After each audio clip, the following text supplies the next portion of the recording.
Okay. Like to open back up the Human Resources and PR Committee meeting. Roll call. Alderman Fisher. Alderman Mayfield. Aye. Alderman Evans. Aye. Alderman Allen. Aye. Alderman Markham. Aye. Alderman Reynolds. Aye. Alderman January. Okay. I'd like to entertain a motion to close the Human Resources and PR Committee meeting. Moved. Second. Moved and second. Roll call. Alderman Fisher. Alderman Mayfield. Aye. Alderman Evans. Aye. Alderman Allen. Aye. Alderman Markham. Aye. Alderman Reynolds. Aye. Alderman January. Okay, Human Resource and PR Committee meeting is adjourned.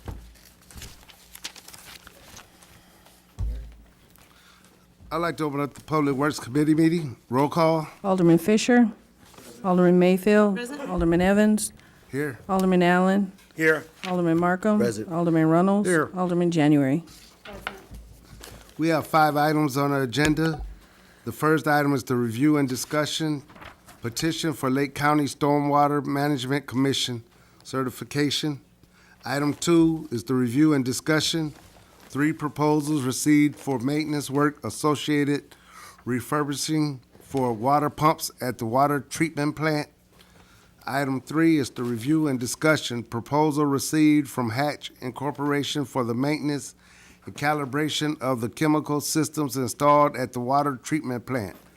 Item 4 is the review and discussion regarding a request to increase upper limit of compensation ULC set for Broadway 20th Street Glen Drive from $149,820.75 by $2,923.09 for a new ULC of $152,743.84. And item 5 is to review and discussion jurisdictional transfer of Sheridan Road from the Illinois Department of Transportation to the City of North Chicago. We have Public Works Director Ed Williams and Engineer Steve. Go ahead, Steve. In front of you for item number 1 is the petition for Lake County Stormwater Management Commission. This is the second reading for that. About every 5 years, the city has to become recertified and adopt, WEL, which is the watershed development process. And we're just seeking to get the certification. Do you have any questions? Any questions? No? Next item. Thank you. Good evening to members of the Public Works Committee, Mr. Mayor. Good evening.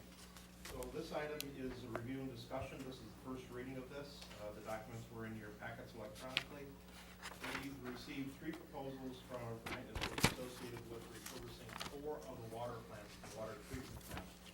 In addition to the electronic documents that you received relative to this item, I placed at your seats this evening an exhibit that basically contains some information prepared by our contractor Reliable Pump Service, including a diagram of the water treatment plant, the location of all the low lift pumps that are in the plant, as well as a spreadsheet that we've started to develop actually to have a master operating plan, master histories for the plant, everything that's mechanical in the water plant. We will have every pump on a spreadsheet that'll track its installation, its history, its degradation, its improvement, its repair costs, et cetera. Unlike now where we just kind of go by somebody's memory. So that's a good thing. So that's there for discussion. Are there any questions? So, just one quick. Ed, when we get through with these pumps, so everything will be all brought up to current. We have everything. Understand the water treatment plant is a mechanical plant and it's got motors and pumps. Right. Subject to wear. Right. So every year we're gonna have maintenance of the plant, but if we plan the maintenance and if we project the maintenance when we do budgets, prior to budgets, you won't see me up here or anybody else up here saying it's an emergency anytime. Because with the spreadsheet. Don't say you won't be, but okay. Well, well, That's the plan. Thank you. I have to over that. Yeah, do a do-over on that But one. with this spreadsheet, the concept is that these pumps, the motors last for about 50 years. The pumps degrade in about 20 years.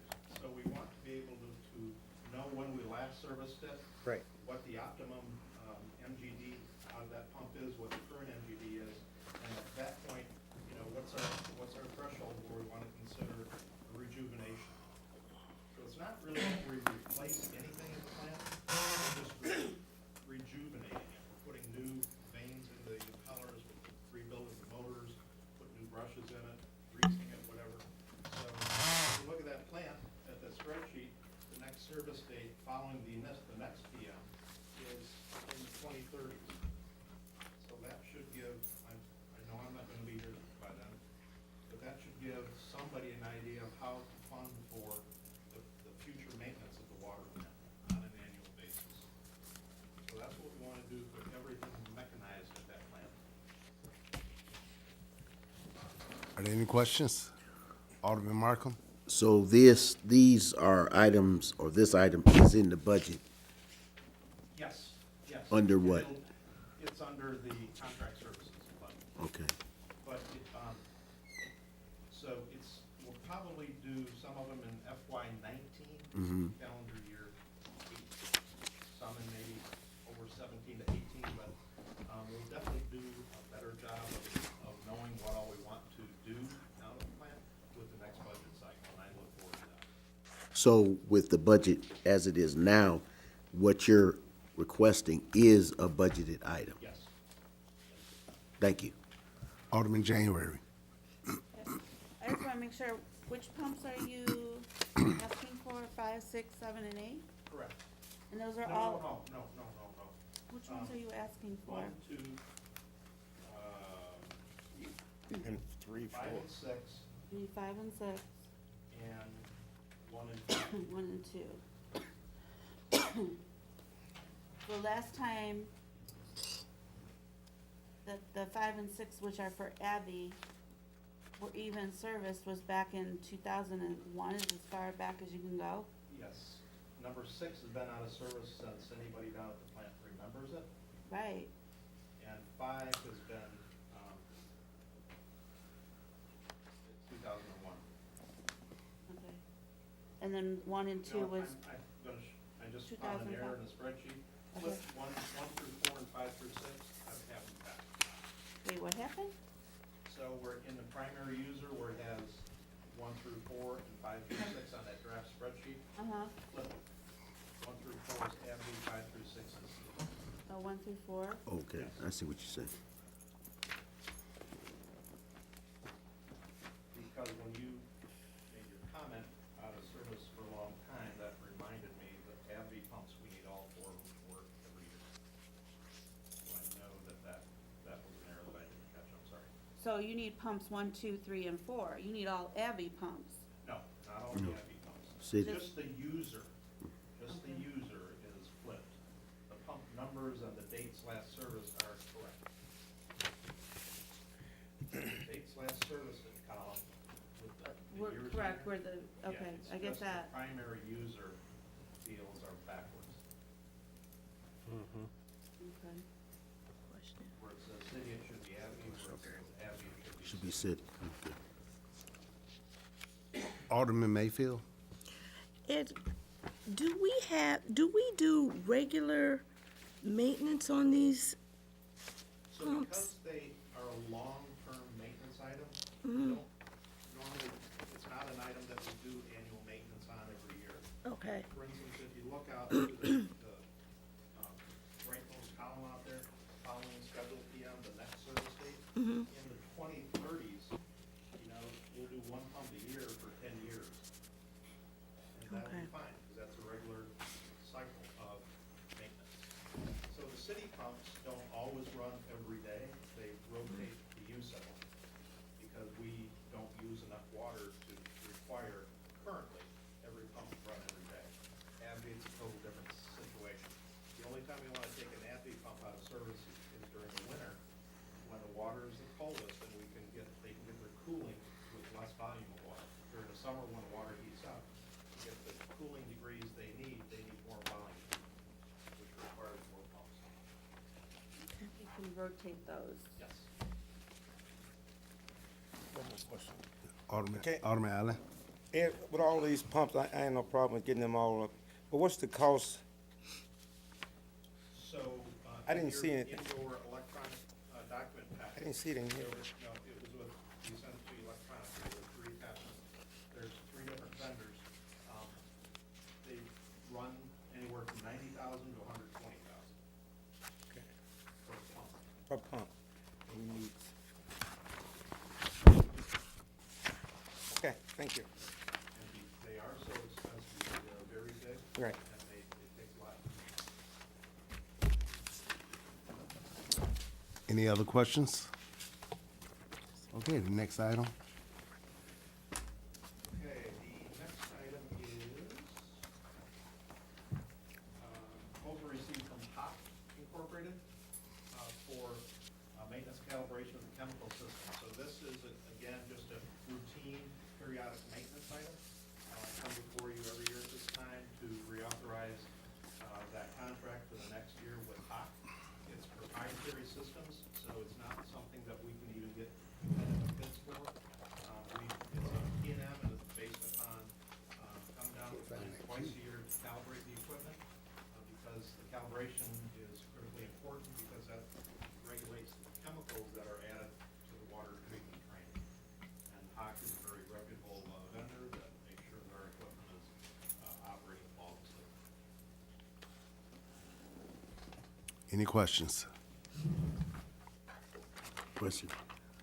Alderman Mark? And that falls in the guides of the budget also? Yes. Is that correct? Is there an increase from last year? No, it's the same. Same price? Well, let me rephrase that. There is a slight increase simply because the labor rates went up Okay. 2%.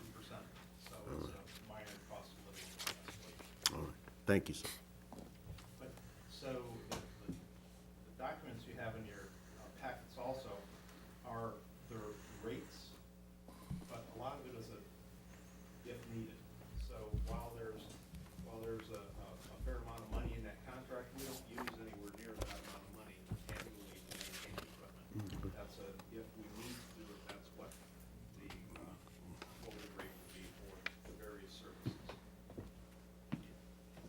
We know upfront for budgeting purposes primarily. Yes.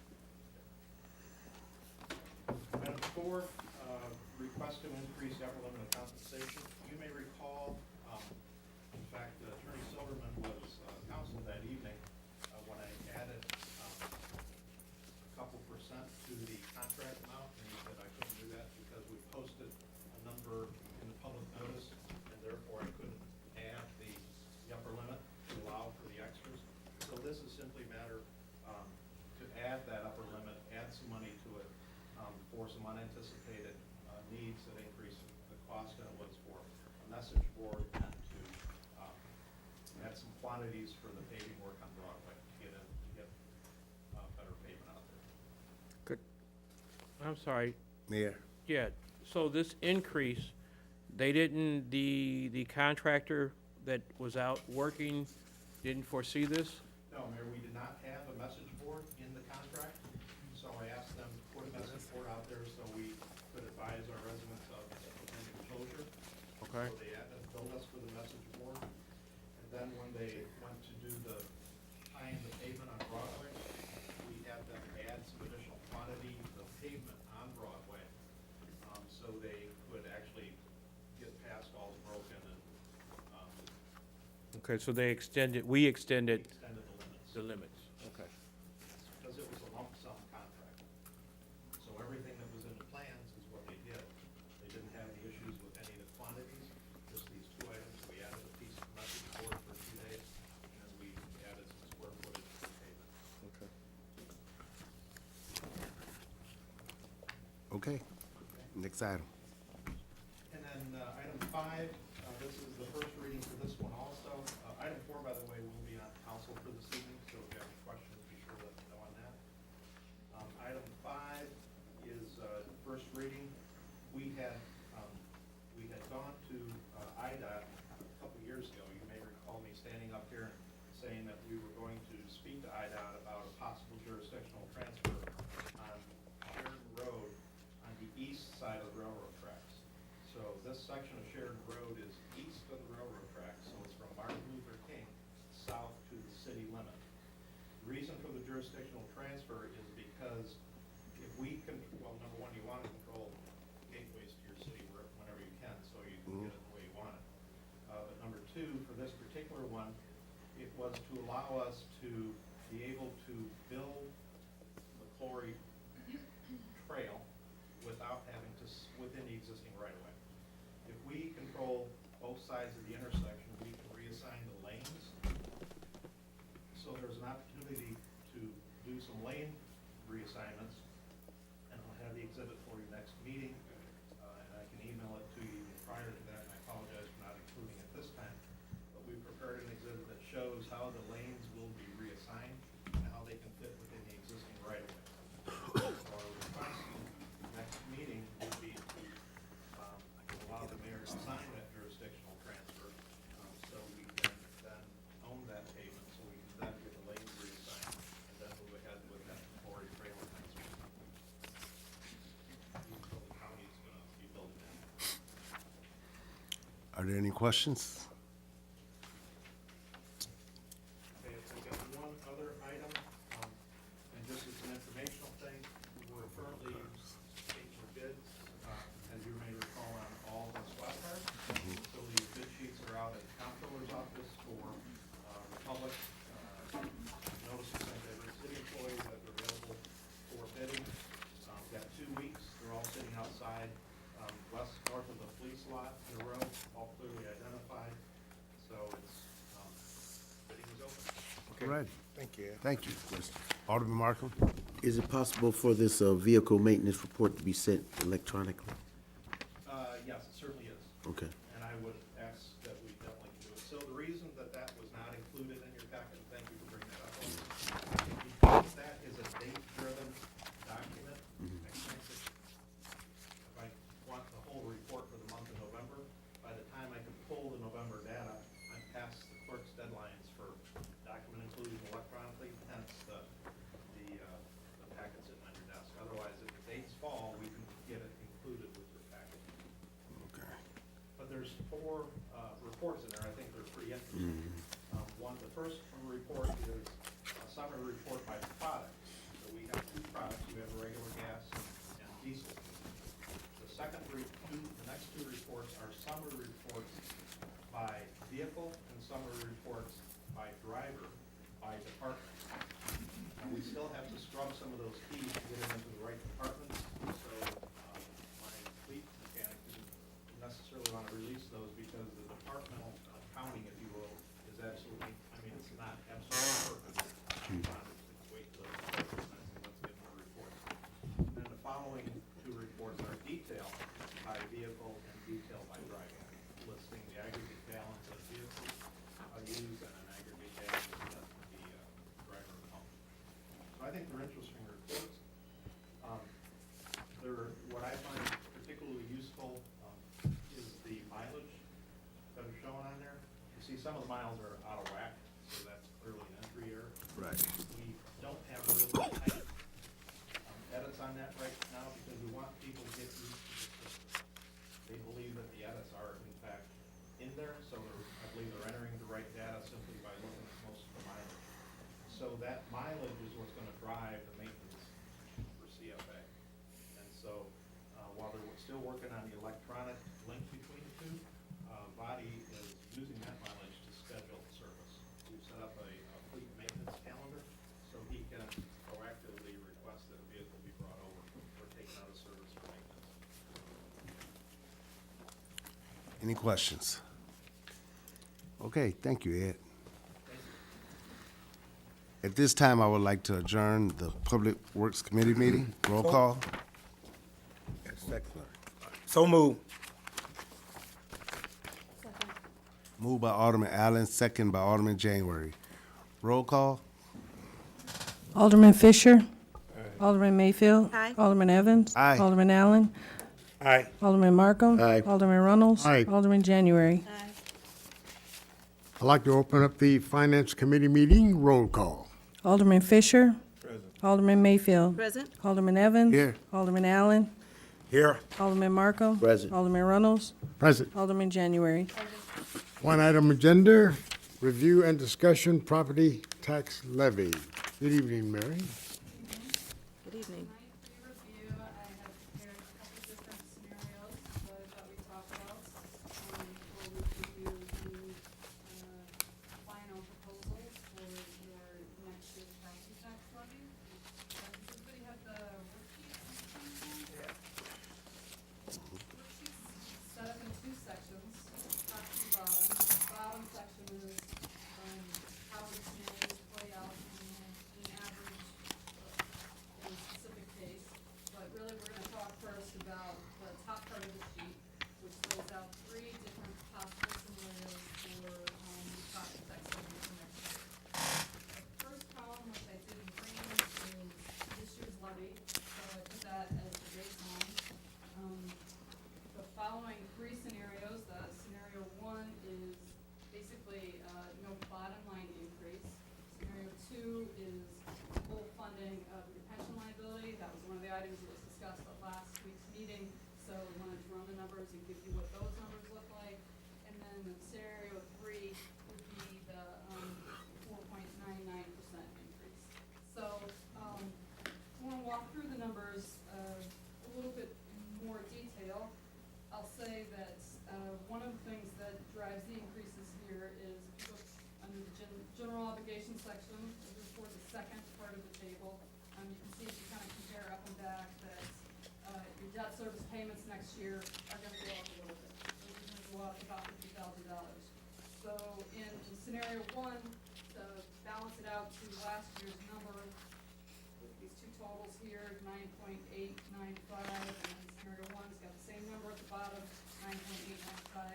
We simply, cut the first line, which is your general corporate purposes. That's the line that funds, salaries and almost everything here. So that's the way this is balanced, but the important thing about this scenario is that it's the same as last year. Second scenario, you can see I've bolded the numbers that were recommended in the treasurer's report last week on pensions. So full funding of the police pension is $3,353,000. Fire pension is $1,468,000. You look at that, you go about halfway down through the page, you're gonna compare that full funded scenario, that's gonna be $12.5 million next year versus, our current year, which is at 9.895. That'd be roughly a 20, it says 26.9, let's call it 27% increase in property tax. And then the last scenario, we simply put the increase in dollars, combination of the debt service dollars, and we added those to the top line. So that's how the numbers are pretty straightforward, I think. If you look at the second part of the page, the bottom part of the table, what it shows is, if you take a certain property, say the property has an EAV of $49,000. If you did scenario one, you're not really gonna have any impact. If you look at the very bottom line, if you do scenario two and you fully fund police and fire pensions, you're gonna have an $891 increase in that tax.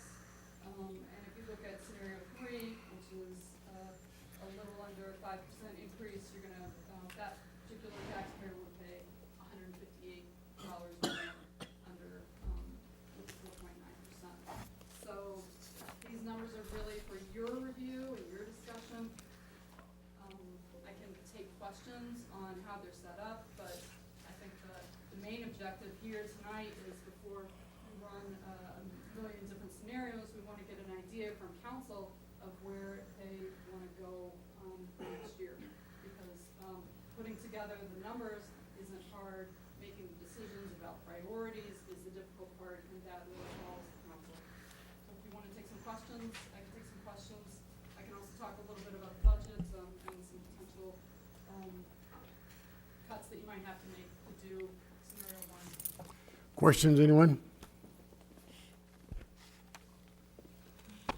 Alderman January. Mayor, I'd like to go ahead and hear what your recommendations are for cuts in the budget.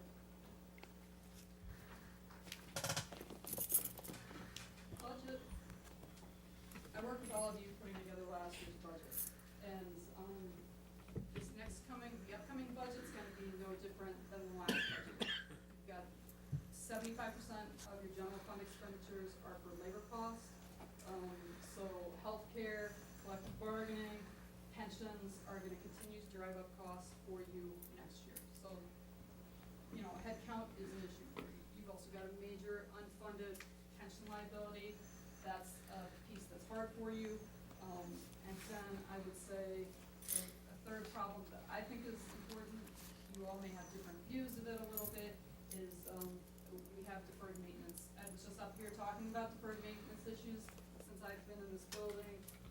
The HVAC system's gone down and the roof has collapsed in my office. So as someone that recommended last year that we defer some maintenance costs into this year, I'm a little more fearful of and can see the long-term impacts of doing that. So emergency Excuse me. repairs in the short term are gonna cost you more than Excuse careful me. planning in the long term. Excuse That's me, pressures. excuse me. Can I stop you for a second? Options. You were listing all the problems, and now you're gonna tell us what I'm coming to it. the recommendations Coming are. to it slowly.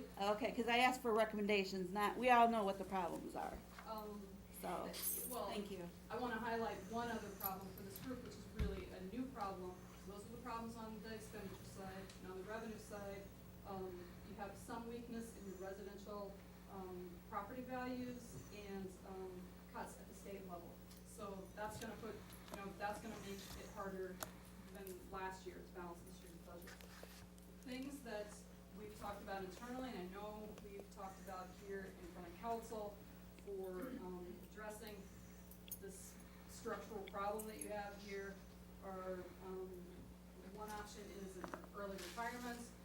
An early retirement program was something we addressed last year during the budget process. That could help us reduce our labor costs.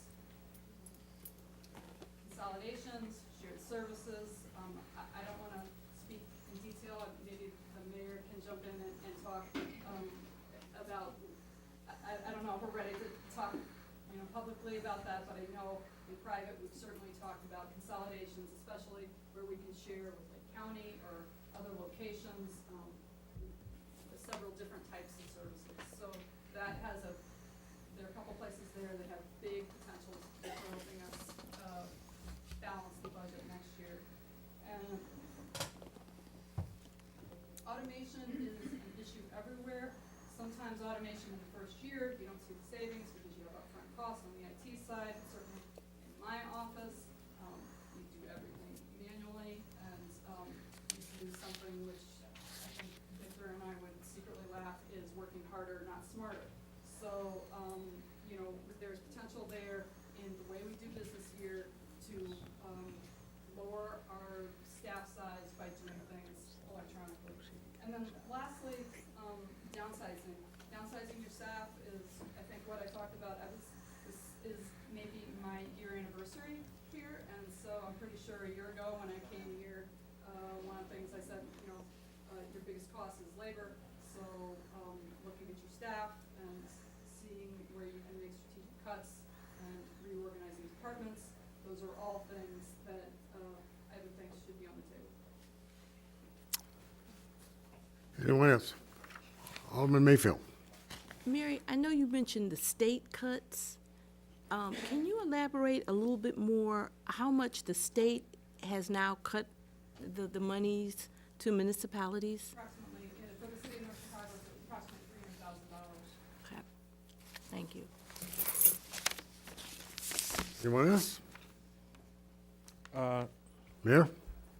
As Mary spoke on consolidation, I think we have kind of brought this up in an occasion. We haven't really started to address it, but we all know that as we move forward, one of the big things that is not just for the city of North Chicago, but for Lake County as a whole, they're talking about consolidating dispatch centers, which again is part of what we as a city needs to start looking towards also. County at some point like to get their dispatch centers to 2 in Lake County. Well, from what I've sat at meetings with, their ultimate goal is 2 dispatch centers in Lake County. And as they start to move towards that, my issue will always be that, I'd rather be sitting first at the table than trying to come in later and not being able to negotiate a fair revenue source. So naturally, that's, as they move towards that, that is something the city of North Chicago is going to have to really look towards and see where we stand on that, that process. So, and I think we need to do it sooner than later. And as we talk about budgets and trying to make sure that we, try to hold the line on property taxes, I think these are some of the issues that we're really going to have to look at and be concerned about. So, I mean, it's always a tough. All Mary can do is bring it to the table. It's us here at council level that's going to have to make that tough decision to make sure that we meet our revenue sources and our budget as a whole. Thank you, Mayor. This is question to Mary. Have we looked at trying to see what, because we know what it costs to keep the 911 and then see what it costs to budget, to outsource that? We don't have any numbers or anything? No numbers now, but I can tell you this, that, as we get closer, I think our dispatch center now is 7, 8 years old, if not older. Right. Since we, redid it the last time. And we all know with technology, it only runs about 5 years, if that. Right. So, within the next 2-3 years, we may be looking at trying to replace all the equipment down there. Now, That's you're what I'm talking talking, Millions. it could be on up there close to the $1 million mark to Paid get 900 and some thousand back here a while back. the last time, and cost goes up. I'm just, so we should be, just look at, because like I say, as long as we get the same service. I know we met at some other meeting we went to in Grays Lake and other cities, municipalities that did some of that, and they loved it. It would have no effect on our citizens or anything. You're gonna get the same calls and everything, so you gotta look at it. You gotta look at everything that we can. Everything that's out Because there. before I go talking about tax rate, I'm just speaking for me. Thank you. Okay, thanks, yeah. We took a general kind of windshield survey of what it would cost to be a member of one of these other dispatch centers. Right. And it looks like it would save about $500,000 That's a year. a year, yeah. Right. That's good. And then, so I spent my entire day today in mediation with the telecommunicators union, so next week we'll go into executive session and we'll tell you what has come out of that. So we've asked them to take 2%, like everyone else. They want 4.1. They say they're gonna take 2%, but they want a bunch of goodies put on top of it, and when you add those goodies in, it's 4.1. We said, that's not a deal. So, we'll be talking about this more in executive session next time, but Right. it looks like we're gonna have to force them to, Yeah, take but the contract we want them to take. thanks for that 500, because we probably spending a lot more. We ain't gonna call the numbers out right now. That's okay. It's not, You I mean, talking about I seven- don't know, I mean, if you, I don't know how to justify that No. we pay them more than everybody else, so. Right. That was a big issue, it was all day today, and, we should really look at something. Right, thank you.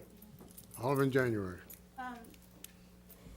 Actually, Doug kind of answered a little bit of my question, but maybe could we have Dennis come back up and explain the consolidation that's going on in Lake County again? Because I know that's been like Well, a while ago. let's wait and put it into a committee so we can actually, I mean, we're just kind of talking about budgets and, and Mary. But that's why I just Kind- wanted to bring, see if we could bring him back and have him explain it, so. but I would like to do that at a time when we're actually talking about what are we gonna do towards, yes. I'm okay. not saying now. Oh, yeah, okay. Oh, yeah, he will be, I'm sure he will be in the midst of the, Question that we had. yes. and Okay. That was a great response, thank you. Alderman Markham. Thank you, Mr. Chairman. My question is, the scenario 3, why is the increase at the corporate, for corporate purposes? Because, Just model it out that way. okay, because, We can put the, with scenario 3, if you're interested in that, that's a little bit more detail. If you're interested in putting that in police and fire, if you're interested in putting that in the library, that's something, that's the purpose of today's discussion, to get a sense of where the committee is going for next week, 2 weeks when we have to actually vote on this. okay. Thank you. Mary, we're gonna kick this around again, I'm sure, next week, the next week, 2 weeks. Oh, Mr. Treasurer? Just a reminder that the tax levy has to be filed by December 26th. Right. And if the increase is going to be more than more than 5%, you'll have to have a public hearing, and the notice has to be published 10 days prior to the hearing. So as of now, your window is very short, so you have to make some decisions tonight or at a special meeting as to what you're gonna do with the levy, if it's gonna go above 5%.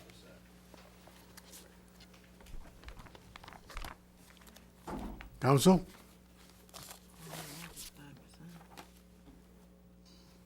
Anyone?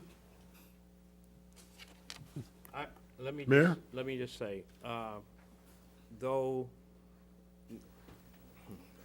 no one ever likes to see increases, and I don't think that we need to increase to a point where we need to go out and public. So I would say stay below the 5%. But even with as us trying to hold the line on our budgets, with all the different cuts that have faced us, or I should say increases and cuts, increases in salary, as Deb just said, we've been negotiating with all of our unions, and all of the unions have gotten an increase. So, and we all know that the employees are probably the largest part of the numbers here, which has continued to go up. With the state taking so much revenue, 300,000 out of our budget, it's still gonna be difficult to meet and to hold the line, even if we went to the 4.99. It's still gonna make some difficult decisions, and we're still gonna have to come back and talk about all the things that she just brought up, whether it's early retirement, consolidation, and those avenues that we're still gonna have to meet, so. Just to add to that, numbers may not always be clear, but last year, when we did last year's budget, cost of collective bargaining, or what we call our non-discretionary labor costs, they went up almost $500,000. So if you look at this scenario, 4.99%, you can see that generates, $494,000, about that much. So, you're looking at a very tight budget here when you factor in, you're gonna be looking at cuts, even with that, when you factor in the cuts in revenue from the state side. So, and I think the last year we went to 0. So, I mean, we did not raise. So, I'm just, bringing that to council that, that might still need to be where we need to be at, and still have to meet all the other obligations as far as trying to get a budget that we can live with. Remember December 26th? So we got to come to some, Either we're gonna have to make, council try to make a decision now, or or special meeting? special meeting, or unless you know what you're gonna do, to have it on a vote for next council meeting. Mr. Mayor, would I be able to go around and get a kind of a consensus for everyone? I like to do that. Can't get no consensus on this. What's- Can I do it consensus? As far as a special meeting? Special meeting, or can we decide on these scenarios, Mr. Attorney? We probably gonna have to do You a can special have a meeting. discussion that can lead you to the consensus you think you have, but it sounds to me that you probably need a meeting. Yeah. Okay. Special meeting. Special meeting. Special meeting, okay. Are there any other scenarios you'd like to see? Why would you need a special, why would you need a special meeting? Want that to be a discussion. But I have a question.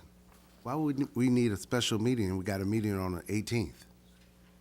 You keep saying a special meeting. I'm trying to, and they're saying that the 26th, so. Well, I mean, it sounds like you have a lot of policy issues you gotta work through. Right, In terms of that's what how I you're could going see. to deal with these issues. Absolutely. I think a special meeting would be well-served in this instance, given some of the issues that you're facing. That's just my opinion. Of course, it's your discretion. So. I think not having that meeting is not a great idea for you. Okay, but can we come in on the 18th? Oh, absolutely. You have until the That- 26th, you but have you're just until the not giving 26th, yourself a so- lot of time to hash out a lot of Right. things. It'll be back on the agenda, Alderman. So if it comes up on the 18th, And we, and can we talk about it on 18th and vote on it on the 18th? Absolutely. Okay, if it's on the council agenda. But keep in mind, if you're gonna go above 4.99%, you do have to have the PTEL public hearing with the 10-day notice. So that's another reason why you want to have the special meeting to hash through a lot of the issues the city's facing. Agreed? Questions? Agreed? Agree to what? Special meeting, No, I think we need a special meeting. okay. Madam Clerk, What day? okay. What Any day? mo- What day are you? What day, Next Monday? Next- What? next Monday? Okay. man, you crazy. Next Monday? Special meeting next Monday. He's the chairman, that's the chairman. Mr. Chairman, I cannot be here Thursday. I'm not going above 5. Anything past 10 days, then you're just under 5% for completely, you don't even need a special meeting. Just have to have the numbers. I really don't think don't think anybody they on need this council is gonna go above above 5%. I think the question's gonna come, is it gonna be 4.99 or 0? Be 0. I mean, let's be honest. Right. Yeah, there you go. So. So, I mean, unless anybody on the council here is planning to address that, I mean, I think the question, so I don't know if, you know, you need a special meeting to say that that's where you're gonna go, so. Special meeting or not, folks? Mr. Chairman, I have no problem with a special meeting, but not Thursday. Not Thursday. So we want, here's a no Thursday, and that's, we got a bunch of no Mondays. How about a Wednesday? I'll do Monday, no problem. Monday the 11th? Next Monday. It's fine. Monday at 11 o'clock? 11? At what time? Sorry, When that's here, right? sorry, 6 guys. o'clock. 6 o'clock? Monday at 6. Madam Clerk. Monday at 6. Any more questions? Any more discussion? Hearing none, Mary, thank you. I'd like to entertain a motion that is to adjourn the Finance Committee meeting. So move. Second. It's been moving second. Questions? All in favor? Aye. All opposed? Ayes have it, meeting adjourned. Like to open up the Public Safety Committee meeting. Roll call. Alderman Fisher, Alderman Mayfield, Present. Alderman Evans. Here. Alderman Allen, Here. Alderman Markham, Present. Alderman Reynolds. Here. Alderman January. Okay, we have one item, the review and discussion of the Lake County Annual Care and Control Agreement. Deputy Chief? The agreement is in your packets. Your buddy. Yes. I entertain any And basically, Deputy Chief, can you, just kind of summarize what's different from this contract from last time we had it or renewed it? Some of the pricing may have changed, Okay. other than the It's contract. the same. Okay. I just have a quick question. Alderman January? I was never aware that we had a contract with the county health department for animal control. My understanding is. that Because we that- have our own animal control. So why would we do with an agreement with them? For after-hour assistance, as well as when our own. We got two people. You got two animal control? We can call them. I thought we had two. And then also, if we have anything that is major, like we had the one incident with the house, they had the 30 or 40 cats in it, then we have to call them in to help us, to assist us to get them removed and a place to house and store them. So, that, I mean, it's Okay, but for I'm emergency. still perplexed. When, maybe the clerk can answer this, when did we last have this kind of agreement with the county health department and their animal control? 2008. And has that been renewed since then? It was continual unless there were some changes. So what was the changes in now being brought to us? Some of the pricing structure has changed. Well, that's very expensive. You're talking after-hours service visit per warden per hour is $200. And who is going to be charged that fee? That would come out of our budget. The city budget. Wow. That's a lot of money. Al- Yeah. And I see this contract was signed by the mayor before it was even brought to Yeah, the that's- council that's for what I was discussion. I Well, mean, we signed. how is that? This should have been discussed with us first, because this That- is a fee. That's why it's not in effect yet. It was signed by me, and we realized that it had not come to council. Entered into on November 17, 2017, And it's notarized. and it's notarized. So this is effective. Yes. And you signed it without coming to council and discussing this with us first? Maybe we didn't want to do this, because we do have our own animal control. And if, This is costly, and I, extremely costly. Alderman, I'll just say this, in regards to it, first of all, it was an agreement that, had already been established, and that was one of the reasons I did sign it. It was brought from council that says, well, we maybe should bring it back to our legal counsel said we should bring it back to council, even though this is a contract that can be renewed. But anytime a contract has to be renewed or changed, you should not be signing it before it Now, comes to council. can I finish speaking, since you brought up the question to me? We need to have a secondary service here. If we do not have our animal warden available, and Why not? she has vacation, does she not have vacation? Are Or there do- volunteers that take They're, over they're what- not, they're not part of they're not on payroll. They're volunteers. So they do not drive cars, they do not drive our city vehicles, they are volunteers. So we do need to have a service, so if something does come up and we do need to have, whatever animals or situation that the animal control is needed to come out, we need to have that service. So, I mean, you can't expect to have our animal control warden here 24 hours a day, 7 days a week. Well, if I remember correctly, we also talked about bringing in an assistant for her at a part-time. And what happened to that? Instead, we're gonna be paying $200 an hour. When needed. It is not something it's going to be always there. It's not something that is going to be on a daily basis. Okay. We'll watch. Alderman Evans? Well, Thank you. Didn't we have somebody working part-time with her? We do have somebody working part-time. So what's her hours? She's limited to about 1,000 hours a year. If she goes beyond that, then there's other benefits that may apply. So she works typically during the daytime. Oh, okay. Since she's a part-time employee, we also try to limit her availability for a vehicle and other. Okay, I thought we had a part-time person. Okay.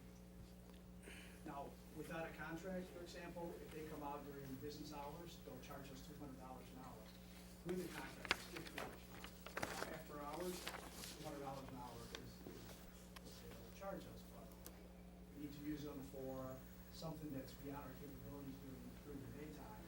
The rate at which they'll charge us is greatly reduced by having a contract.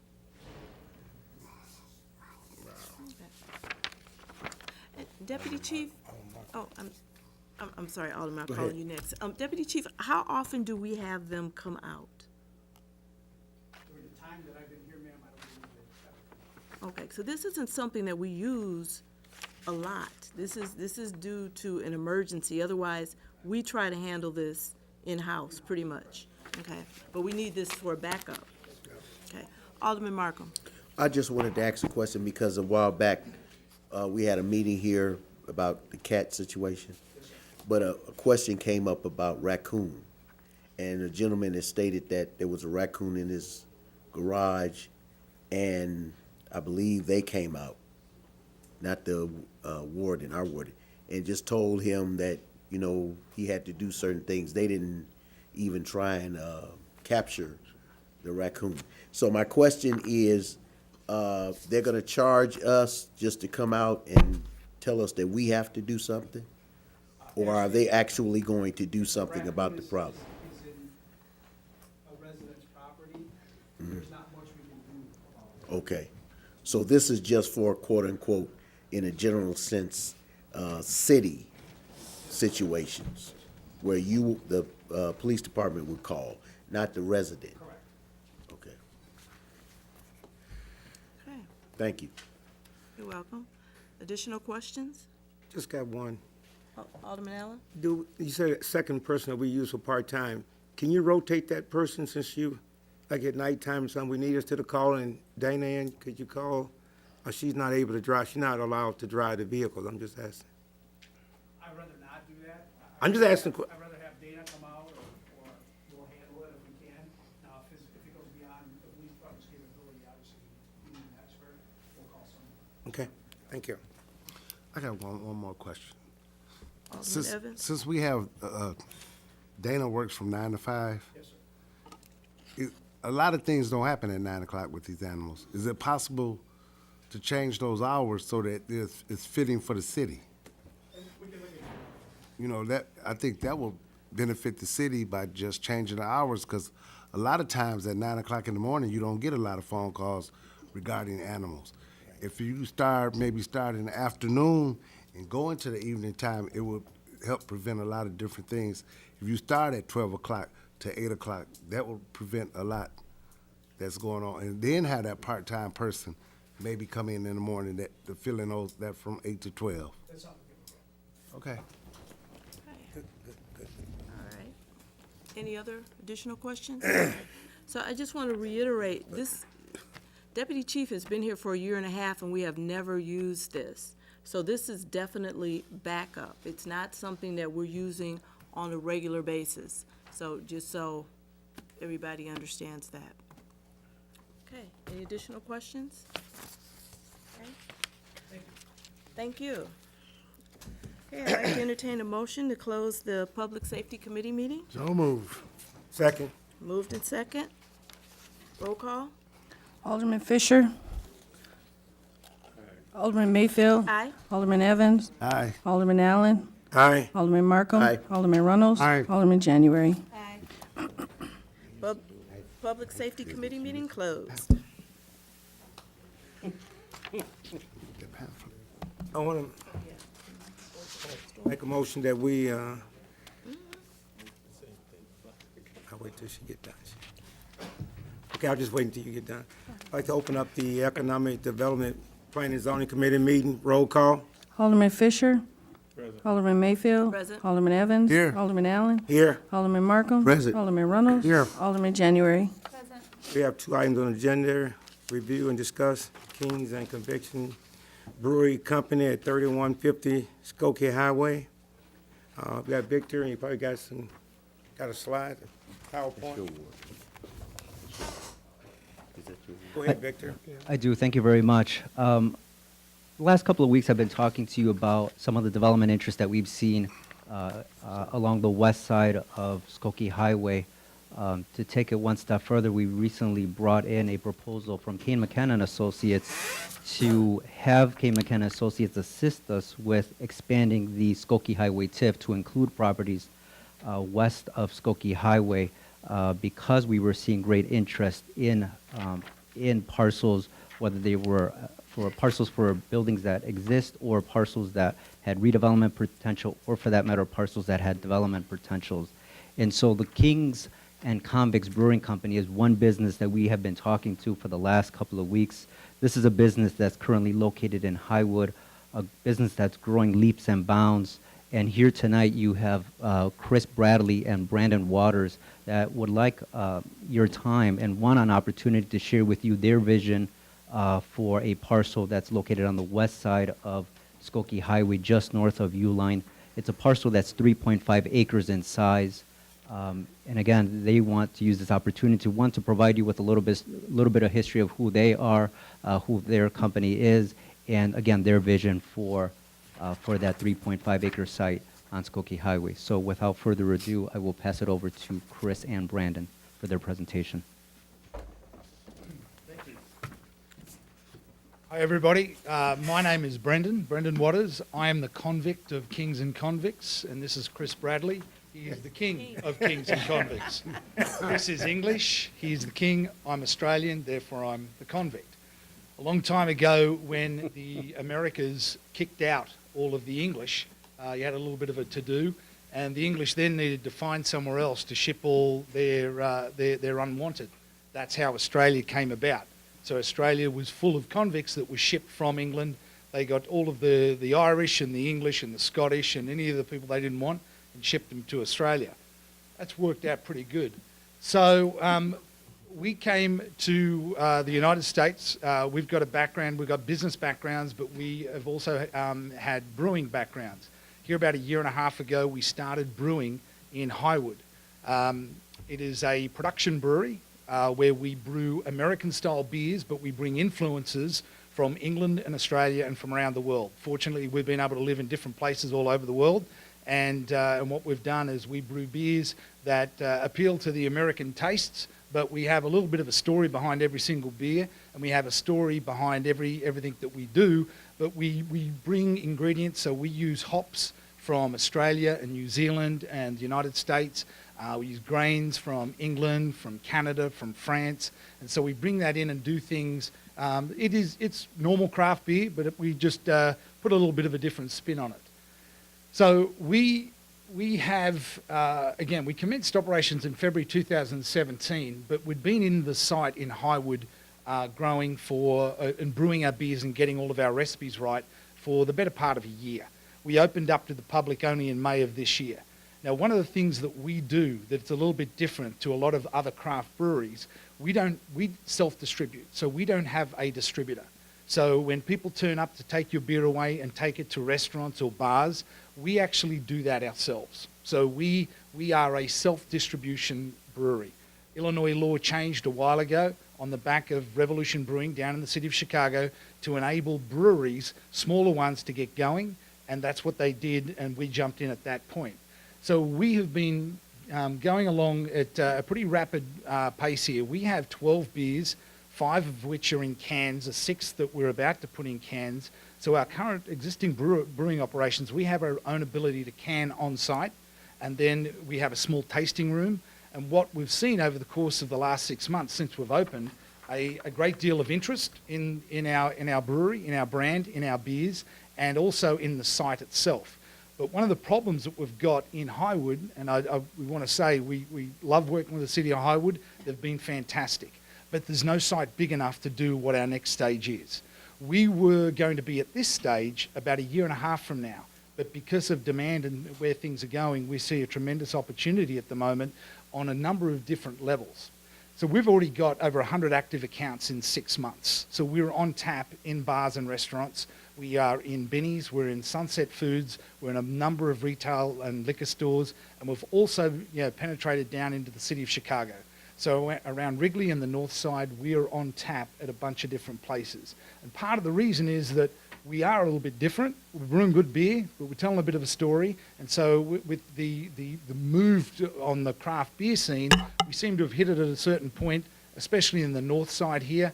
We're up in Lake County. There's truly nowhere near the number of small craft breweries that there are, let's say, down in Cook County, or for that matter, in a lot of counties around the rest of the United States. Illinois has been slow to catch up, but it's catching up fast. And so that's why one of the opportunities for us is to jump on here and take our next step that we'd always envisaged we would, but to take it maybe a little bit earlier. So what we are looking at doing.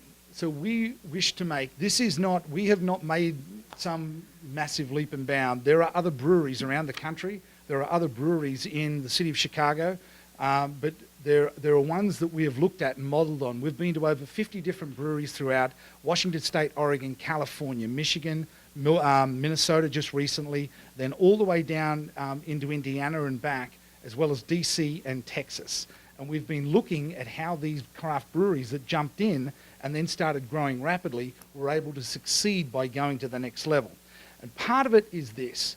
It's a destination brewery. So this is still a production brewery, what we are doing at the moment in Highwood, but it's on a bigger level. But what we do is bring people in. So the tap room that we have at the moment is half the size of this room. It's too small. We have people, they can't get in to taste the beer. Not only that, it's a little room and you can't see any of the brewing.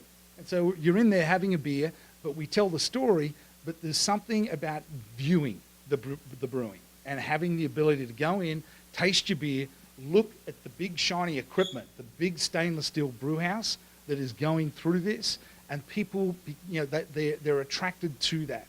Part of the other thing is we want to have food in this next space. So we want to have good, easy burgers, briskets, ribs, pizza, tacos. You can come in there lunchtimes and at night, and you come in and get good food rapidly, but you can come in, drink our beer, but then you see everything that's going on. So you become part of the brewing experience. And I've got some pictures that we'll go through up here as well. But one of the other things that we've really sort of looked at with several of these other breweries is an event center, an all-immersion event center.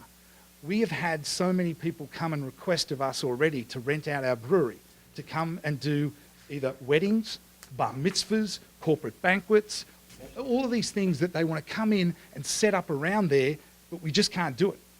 The brewery's not big enough. It's not structured in that way that we can hold 200 people for a meeting. We've got corporate retreats. So we do small ones at the moment where they come in and they'll sit in there. We'll give them the story of brewing. We'll take them through. They get to taste the beer. They have their meeting and they go on their way.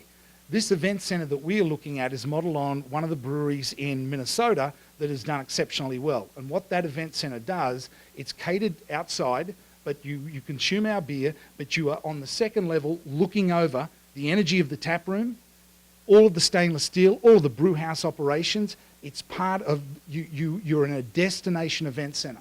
So we envisage, just like Surly Brewing that we've sort of somewhat modeled this on in Minnesota, corporate events, weddings, other banquets that come and want a different experience. They don't want to sit in a hotel room. They don't want to sit in a hotel ballroom with nothing that is really different and interesting. And so one of the things that we have looked at right here is we've signed a longer term lease in Highwood with our smaller brew center, but you need an R&D. You need an R&D center, and that's what we're looking to continue with Highwood. And one of the reasons that we came to North Chicago was water's pretty important for brewing. So it's a big part. And so the water that we use out of Highwood is straight out of the lake, similar to you guys, okay? It doesn't go through one of the systems where the minerals and all the goodness is stripped out of the water, whereby we then have to recreate it. One of our selling points is for all of our beers, and I don't expect everyone to to be familiar with this, but if you're drinking a light Pilsner, all the way up to a big, dark Russian Imperial Stout, you change, a lot of the famous ones change water composition, make one softer, make one harder. We don't change a thing. We just pull it out of Lake Michigan, and then we brew it. And we just happen to get good beer. And so one of the selling points here for North Chicago to us was, and we went and met with the your city water guys down there. We went through the whole thing, and so maintaining that quality of water in exactly the same structure and composition as we've got now is actually really important, because otherwise you go somewhere else, you have to then start to look at the water and really make sure that the mineral composition is the same. Otherwise, it screws up all the taste, and you've got to then turn around and change the water. It's a big deal. So these are 4 of our existing cans. And before you say anything, part of our history here is there is an anti-authority realm to what we do, and that is the convicts in Australia pushing back on the English. It is the English still having their overlord, but bringing in a little bit of class to some of the classless Australians. But we have named some of these beers after historical characters. We'll get it out now. That one, that's me. So I'm named that because Australians were called that by the English when they sent us down there. This one here was the final ship that ever shipped convicts to Australia. This one was named after one of the wild bushrangers from Ireland that took over and ran riot down in Australia before they captured him. Toughtown is actually named after Highwood, and that is because Teddy Roosevelt once came through there and called Highwood the toughest town in America. So we said our very first beer we brewed was Toughtown. It's a big IPA, it's got a good mouthfeel, and it's sort of in your face, just like our beer right here. So they're just 4 of our beers. We have 12, we have others coming out, but these are the 4 beers that defined us when we started going. Again, this is just a timeline for where we started and where we got to. Again, things have happened a lot faster than we had anticipated. So we're jumping through this quicker. Back to what I'd said before, I'll skip through this. I want to just get you to, this is the site on 41. That is just north of the Uline building. So we've been evaluating that particular site, evaluating the area. Again, that's what you see. It had the Christmas trees on it. It doesn't in this picture. But here's what we're looking at in terms of scope of the project. The tap room itself will be big. It's capable of holding 300 people in the tap room, in high tops, beer hall style, so people can come in, feel immersed in the brew process, grab their beers, grab a burger, grab some pizza, grab some brisket, and sit down and have a beer and talk to people. This is not a sports bar. This is coming and being immersed in the brewing experience. There will be historical elements to the tap room that you can feel and understand the history behind brewing, the history behind the English, Australian, Americans all being brought together. And then the event centre on the second hand will be between 200 and 300 guests in a banquet style seating. So we are evaluating a lot of different areas around at the moment. There are not a lot of places in Lake County where you can go and have a bigger event and then have it separate, but looking on something that is truly production level, but something that's a little bit different. So the overall building, footprint is 35,000 on the ground floor. And that includes, of course, our canning area, kegging, a lot of warehousing, our cold room, and then a lot of the storage area. Upstairs is about 15,000 square feet, so there'll be kitchen for the catering up the top, and then you have the event space that, again, wraps around in a way that sort of brings you over the top. So we've already engaged with architects. This particular drawing was from the architects that built Surly out of Minnesota. We keep referencing Surly because they have blown the doors off. They did this, and it has been a truly spectacular building. So we chose those architects to work with initially because they've done this before, and they've won major awards for green building, design, and bringing people into the brewing experience. So what we're looking at here is, this is 41 down here. We're looking at all the car parking on the south side. Uline is down here. We're looking at a rectangular building that, most importantly, you've got the brew house, you've got all the fermentation. Now, these fermentation tanks you're looking at are 20 to 30 feet tall. And so you come in and you see those. You then drop down and you have the next line, and this is where the brewing happens. But they're all glazed in, and you come straight in and see all that, and the bar is right there. You then walk out to your seats, and you can sit down there, turn around, look at all of the brewing going on, and then all of this area is sort of off limits, but that's where all the production, all the canning, all the kegging, all of our cellaring goes on in the cooler area. We want an outdoor area. So we want to bring the indoors out and the outdoors in, so that during the summertime, people can sit out there, stand out, have a beer, enjoy it, but still see the beauty of the big shiny tanks. So that's sort of the layout. What you don't see, that there's a red line here, the actual event center space is down this side, looking down over the beer hall, looking over all the tanks, and then a pre-reception area just up here. So people can come up, if they've had a wedding, can come up, they can stand outside, have some cocktails, have a beer before they go into their event space, their banquet style seating, where they're looking over all of the brewing operations. This is what we're looking for. Our conceptual drawings are currently being completed, but we are looking at, in terms of scope and in your face on 41, this is a brewery, and it's something that's a little different. So this particular one is out of St. Louis. Is this one out of St. Louis too? Both out of St. Louis. So one of the things is to make a statement. And one of the reasons that we had chosen 41 is you have a considerable number of vehicles that go by there every day.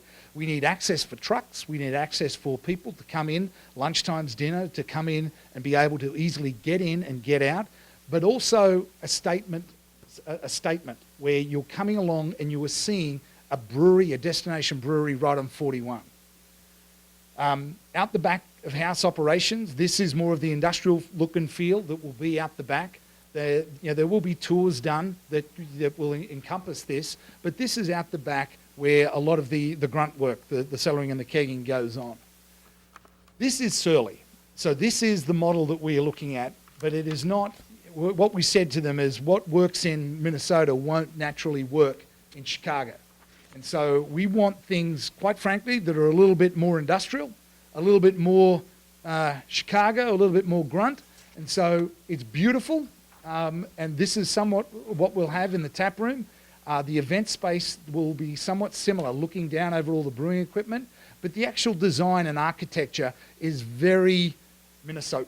And so part of our instructions to our architects is to get this to be something that we can be proud of, that looks really good, that's be something that people want to go to, but it needs to be uniquely Chicago area. It's got to be the greater Chicago. It's got to be Illinois feel. So this is one tap room that's out in Pennsylvania. And the reason we've put this particular picture in here is this is somewhat similar in terms of the brew house setup. So if you can imagine this will be glazed with us. We will not have it open. We will have it glazed over, but you can still see absolutely everything. The large difference here will be that where you see these blue wall right here, you will see monster fermenters that are the second stage of the brewing right behind it all. So you'll have all the seats and tables, you have the bar all the way long, but when you come in, you will see people working, going through brewing at the back there, and then you will see in all its majesty the big fermenters up there with all the good stuff in it. So just in terms of a project overview, cost estimate, this particular project is going to be north of $12 million. That is the land, the building itself, event center, tap room, all of the structure, plus all of the brewing equipment. We are tripling the size of the actual brew house we have at the moment. But in terms of the quality of the brew house, we're looking at two different manufacturers whereby the brewing equipment in an automated system can actually increase efficiency and capacity, whereby only by tripling what we have at the moment, we'll be able to increase the actual capacity tenfold. And that just means brewing more and doing it more efficiently. We anticipate employment opportunities clearly in the brewery itself, anywhere from 30 to 40 people. In the tap room, there will be, it'll depend on exactly time of the year and the functions that we have, but you're looking at 20 to 40 people in the tap room. The event center itself also is a different animal. I'm from the hospitality world before this, and you have to have different people to look after events, to actually sell the events, bring them in, and actually manage them. So that will be additional staff there on the event side. Again, a bit over 3.5 acres. Here's the timeline. And this is always, it's one of those things, you put it up and then you look at it and you think, well, okay, how are we doing that? So we would like to be open by summer of 2019. Let's just start there. So if we're open to the public in summer of 2019, then we have to go backwards. This sort of structure can be built. It's not some Taj Mahal, but it is pretty nice. So in terms of, the site is vacant at the moment.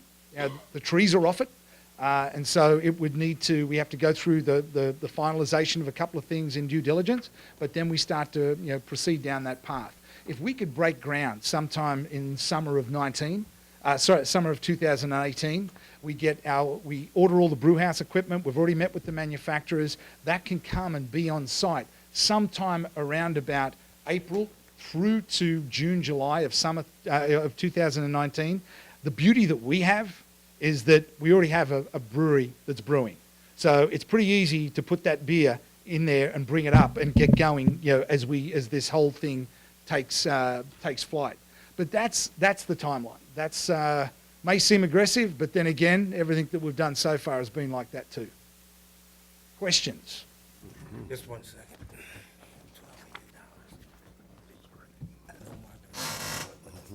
And if you didn't understand anything I said, I apologise. My accent's not from around here. Any questions on the brewery? I tell you what, this is the 6th Ward, my friends. I knew that was coming. Yep. 12 million. This, my dear friends, I appreciate very much. I welcome you. Awesome. Any more questions, Woody? Bonnie, you got it? Bonnie don't drink, though. I can't wait to sample the beer. Me too. We don't have to wait. We'll bring it. We're already brewing. You ever bring any use that- samples with you. You ever use that guy Crocodile Dundee to cut up? As a matter of The fact, things up. I'll tell you a quick story. All right. So I'm from the bush. I'm from the outback. Okay. And so I actually usually do wear my hat. It's because that's what I grew up with. Yeah. My father, he lives in the outback, and he looks like Crocodile Dundee, except he's got a big bushy beard, and he's like Popeye the Sailor Man, except he's got an accent. So a lot of what you will see, there is quite a bit. I do dress up in kangaroo suits. That I do. I've got a big head. It's all about getting business in. So there is, yes, Crocodile Dundee exists, and he does come out. All right. All right. Okay. Any more questions? Go ahead, Mayor. Well, I know that, King and Kong, They we've actually had a chance to talk earlier in regards to this. And, well, I'll just say this. We know sometimes that the liquor industry is always questionable here in North Chicago. I'll start with that. But when I look at this as an upscale restaurant and brewery, and we all know that right now breweries are one of the big up and coming things throughout the country, and to have something like this in the city of North Chicago, I think that again it helps us in regards to just the issue that we talked about prior to this one, as far as financials. To bring the property values up in our community, I think this would benefit. I think that it would bring in your guest, as I call them, to your establishment, but then it also brings that guest into our community. They buy gas. And yes, they buy. Gas. Besides for beer and burgers and brats and briskets. It brings other, things into our community. So, be as aggressive as you like. Yeah. And one thing that I always say, I hope you make lots of money. Yes. Because the more money you make, We the more make- sales tax dollars you bring into our community, and it helps our bottom line, so, thank you. Any more? Anybody Just got? just a quick note to point out that we'd like to have the expansion of the TIF, of the Skokie Highway TIF approved prior to the approval of this project. We'd like to use the benefits of the TIF to structure an economic incentive agreement for this project. Okay. Okay. All right. I'm like the mayor. I have no problem myself. All right. Thank you. Thank you. All right. Very much. Bob, you don't drink. You don't eat drink. I do have one question. Yeah, go ahead. It wasn't for them. Okay. This would be for the mayor. With the beer license and stuff like that, do we have anything? We would probably have to create a license for them, sure. I look at it as same way we would create if Chili's or an Applebee's or someone like that would come into our community. Right. I think we would create a license so they can go ahead and move forward. you Right. know. Right. Wasn't sure if we had one or not. Yeah, no, not at this time. You want to bring up? I don't have anything else. Okay. I don't have anything on the pending matters, so I will entertain a motion that we close the Economic Development Planning and Zoning Committee meeting. So move. Second. Moved by Alderman Reynolds, second by Alderman Evans. All in favor of saying aye? Aye. Opposed? Ayes have it.